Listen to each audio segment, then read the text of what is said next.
I'm really imploring the people and all the peoples around the world, for God's sake, stop giving your democratically elected governments the benefit of the doubt. They are not deserving of that. They are not. Stop rationalizing whatever your government is doing.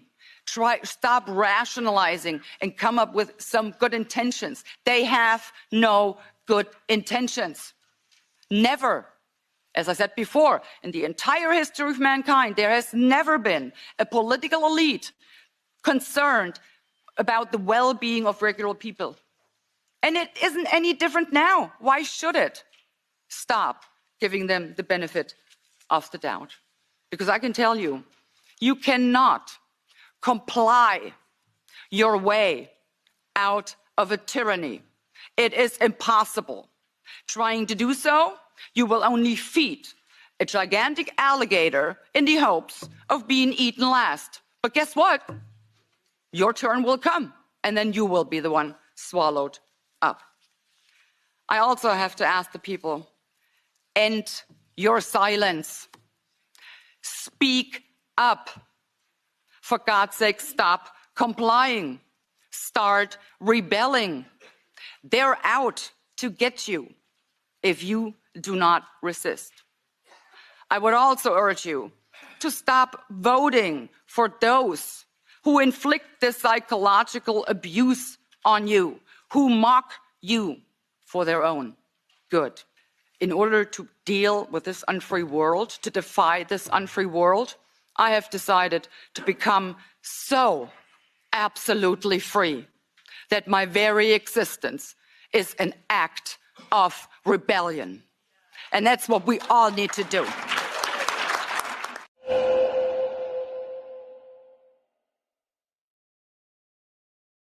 We need to come together and do one thing: stop participating. And when we do that, the game is over. When we literally say, Monday morning, we're not going to go to work. Imagine if 30 million people didn't go to work Monday. Imagine if 30 million people didn't buy gas on Monday. Imagine if 30 million people went to the bank on Monday and said, I want to withdraw all my money. They can't even give it to all 30 million because only 15% of the cash is available on hand at any given time. The rest is fake zeros and ones. That would collapse the banking system in one day. You see the power in that? You have the power. Well, we all have the power. But what's keeping us back from doing this? Fear. Oh my God, if I don't go to work, I'm going to get fired. And if they don't participate in it, and I'm the only one that doesn't show up for work, I'm going to lose out, and I'm not going to be able to pay my rent. I'm not going to be able to make my car payment, and so forth and so on. You see the trap they have us in? They have us in this system where we're afraid to work together. Man, we're brothers. We should be, link up. Let's do this. I'm just going to say this. I heard this morning on another podcast that this variant obviously is already sweeping the UK. They're considering having all their citizens in the UK mask up again. Guys, I am begging you.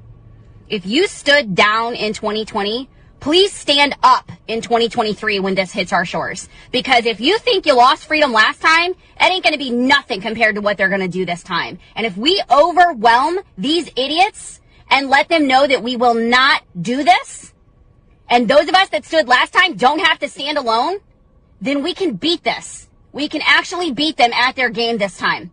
So please don't be a coward this time. Don't mask your kids up.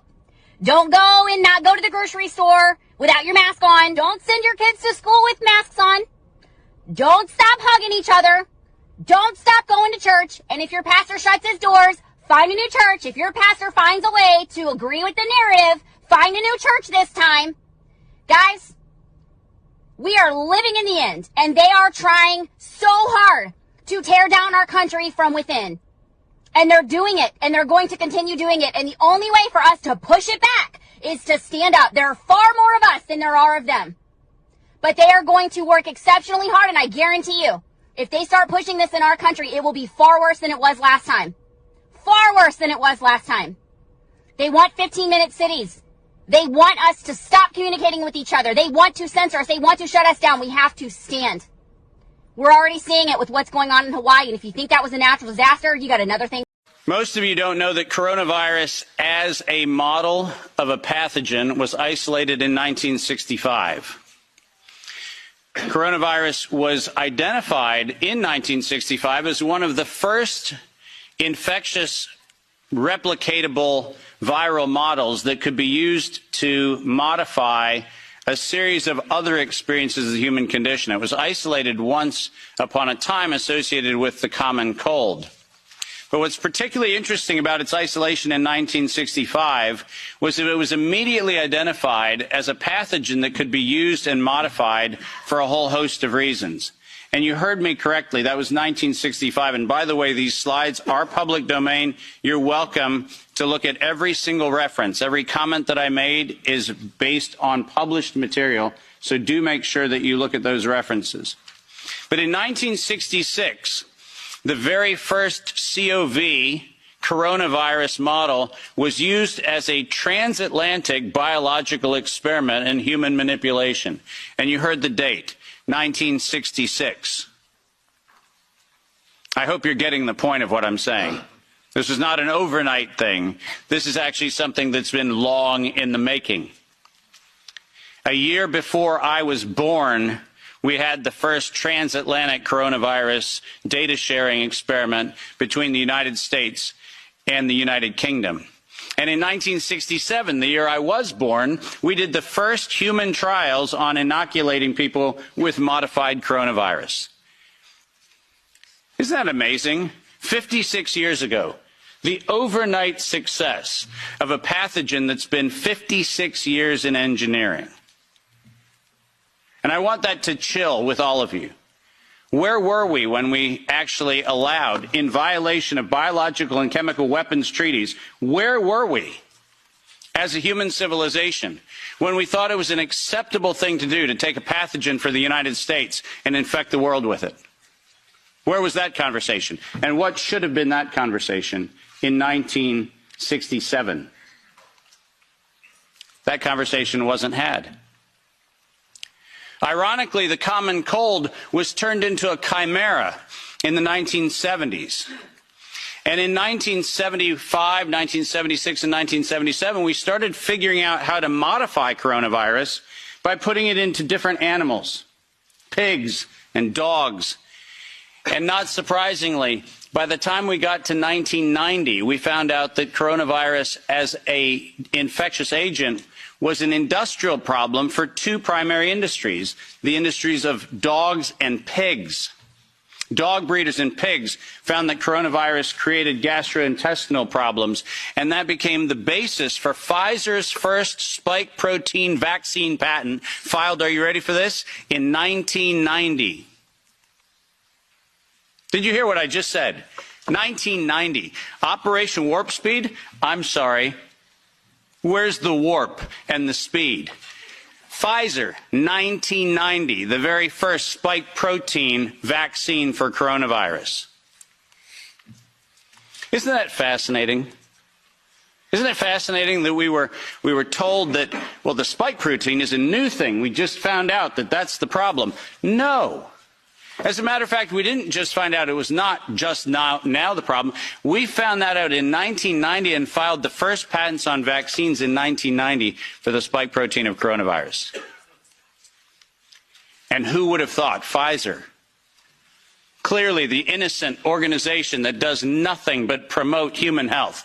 Clearly Pfizer. The organization that has not bought the votes in this chamber and in every chamber of every government around the world. Not that Pfizer. Certainly they wouldn't have had anything to do with this. But oh yes, they did. And in 1990, they found out that there was a problem with vaccines. They didn't work. You know why they didn't work? It turns out that coronavirus is a very malleable model. It transforms and it changes and it mutates over time. As a matter of fact, every publication on vaccines for coronavirus from 1990 until 2018, every single publication concluded that coronavirus escapes the vaccine impulse, because it modifies and mutates too quickly for vaccines to be effective. And since 1990 to 2018, that is the published science, ladies and gentlemen. That's following the science. Following the science is their own indictment of their own programs that said it doesn't work. And there are thousands of publications to that effect, not a few hundred, and not paid for by pharmaceutical companies. These are publications that are independent scientific research that shows unequivocally, including efforts of the chimera modifications made by Ralph Baric in the University of North Carolina, Chapel Hill. All of them show vaccines do not work on coronavirus. That's the science. And that science has never been disputed. But then we had an interesting development in 2002. And this date is most important. Because in 2002, the University of North Carolina, Chapel Hill patented, and I quote, an infectious replication defective clone of coronavirus. Listen to those words, infectious replication defective. What does that phrase actually mean?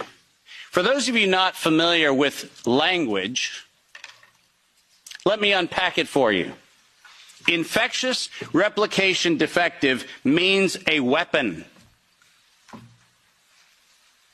It means something meant to target an individual, but not have collateral damage to other individuals. That's what infectious replication defective means. And that patent was filed in 2002 on work funded by NIAID's Anthony Fauci from 1999 to 2002. And that work, patented at the University of North Carolina, Chapel Hill, mysteriously preceded SARS 1.0 by a year. Dave, are you suggesting that SARS 1.0 wasn't from a wet market in Wuhan? Are you suggesting it might have come from a laboratory in the University of North Carolina, Chapel Hill? No, I'm not suggesting it. I'm telling you that's the facts. We engineered SARS. SARS is not a naturally occurring phenomenon. The naturally occurring phenomenon is called the common cold. It's called influenza-like illness. It's called gastroenteritis. That's the naturally occurring coronavirus. SARS is the research developed by humans weaponizing a life system model to actually attack human beings. And they patented it in 2002.